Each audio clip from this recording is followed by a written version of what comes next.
repatriation of power while leaving some of the existing stuff in place. So because we have to listen to both sides. Okay, so now I'm hearing, you know, a very much softer, gentler version of what you proposed during the campaign. Temper some of the stuff. Like what? Like immigration? Because you yourself have sort of stepped back. So has Boris Johnson. What have I stepped back from? You have said that... Let me get my... Yes, I've said that we want control back rather than numbers down. You have said that maybe we're not... Yes, and when did I ever say the opposite? You have when said did I ever not say that? Right, when did I ever not say that? Listen, I wrote a book about this. You've been through all of this on other channels. The reason people voted, the majority of them, and I can play you what they've said, Christiane, is to stop immigration into this country. No, backtracking. Okay, maybe that's a U-turn. Okay, you've accused me of backtracking. When have I ever said anything different? You have said, and your Leave campaign, and you are the lead spokesman of the Leave campaign, that immigration and the free flow of movement was the sine qua non. I've never, ever said that. I've written a book called Why Vote Leave, setting out what would happen. Would you agree that the Leave campaign's main objective, in terms of sovereignty, was to stop the free movement? Your idea that I backtracked. Okay. Then people at home can Google this, they can look at what I've said, and they can see whether it's fair for you to accuse me of having done it. Let me ask you, are you then saying that this immigration is going to be much lighter than you all promised? I have never, ever made any commitment on numbers, ever. On the contrary, I have said just on facts, no free movement of what we said is we would take back control. Now, what that means is that a foreign court should no longer get to determine who can reside in this country, who can enter this country, that should be a question for parliamentary sovereignty. We are clear about that. So you're saying that parliamentary sovereignty could quite easily allow the same number of people to keep coming in? That will be a decision for Parliament. That's how democracy works. You have got to be kidding me. What? This whole thing was run on... Can I play for you? You guys have been shouting racist so long you weren't listening to what we were actually saying. Did I say that? You retract that right now. Did I say that? When have I ever made immigration my issue? Did I say that? You have accused me of backtracking, and I want you to give me one bit of evidence that I ever said anything different from what you've just quoted. Daniel, let me play the soundbite. You refused to put an earpiece in, but I'm going to tell you what they're saying of why people say they voted for this leave, mostly. Let's play. Why are you so elated? It's all about immigration, right? It's not about trade or Europe or anything like that. It's all about immigration.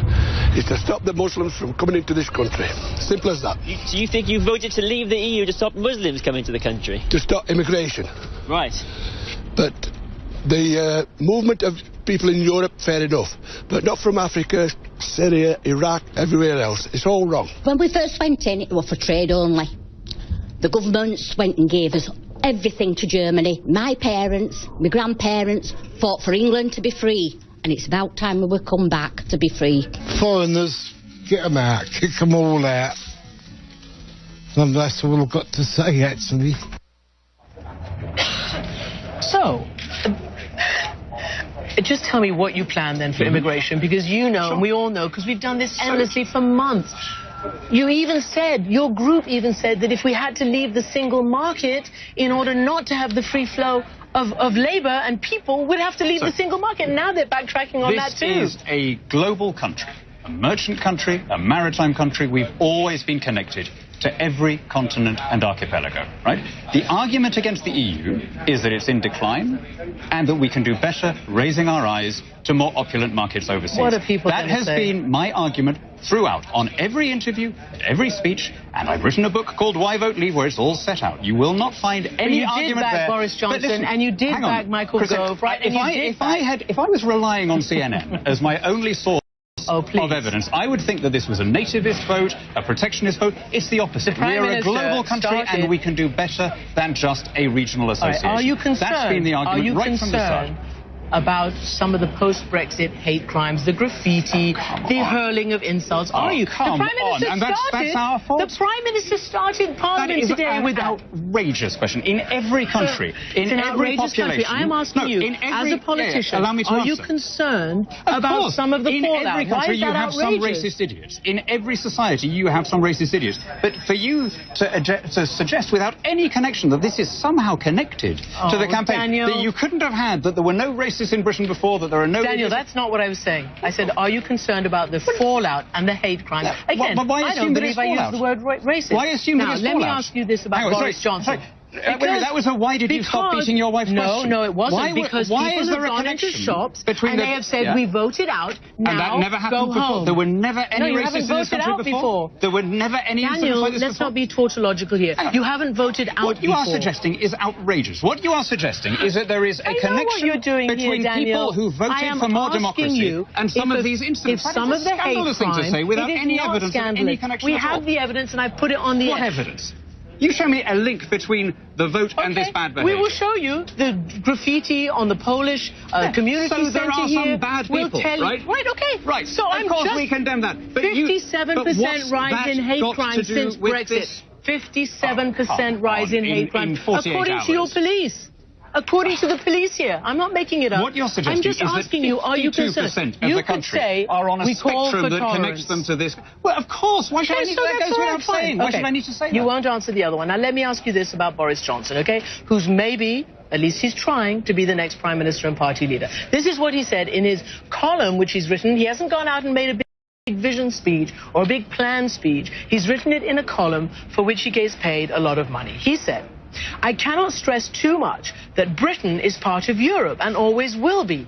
There will still be intense and intensifying European cooperation and partnership in a huge number of fields. There will continue to be free trade and access to the single market. Britain is and always will be a great European power, offering top-table opinions and giving leadership on everything from foreign policy to defense to counter-terrorism and intelligence sharing. You should be first. You see, I thought this referendum was about disassociating from the EU. I get that you thought that. Yeah, you were evidently not listening to us. So it wasn't? Correct. It wasn't about disassociating from the EU? May I tell you what it was about without interruption? Please. Yes. It was about an internationalist global Britain, a more deregulated Britain, a freer Britain, and a more democratic Britain. One that is interested and engaged with the affairs of every continent, including Europe. I speak French, I speak Spanish, I've lived and worked all over Europe, right? I have absolutely no issue with collaborating with our immediate neighbours. You would have to be insane to be against that. I understand that. Right? How do you expect to be a leader at all these tables when you're not part of the EU? Because they have the fifth largest economy in the world, we're the fourth military power, we're one of 5 permanent seat holders on the UN Security Council. I don't think we need to moderate all our foreign policy through Mrs. Mogherini. But the implication here that people have just voted for closing doors, for protectionism, which has been a theme throughout, is just the opposite of what we were actually campaigning on. We were making a liberal argument for a global, engaged, international Britain, and we want to look beyond a declining innovated Eurozone to the growing markets further afield where we have connections. All right. Well, we will continue this conversation. Daniel Hannan, thank you very much indeed for joining me tonight. Thank you.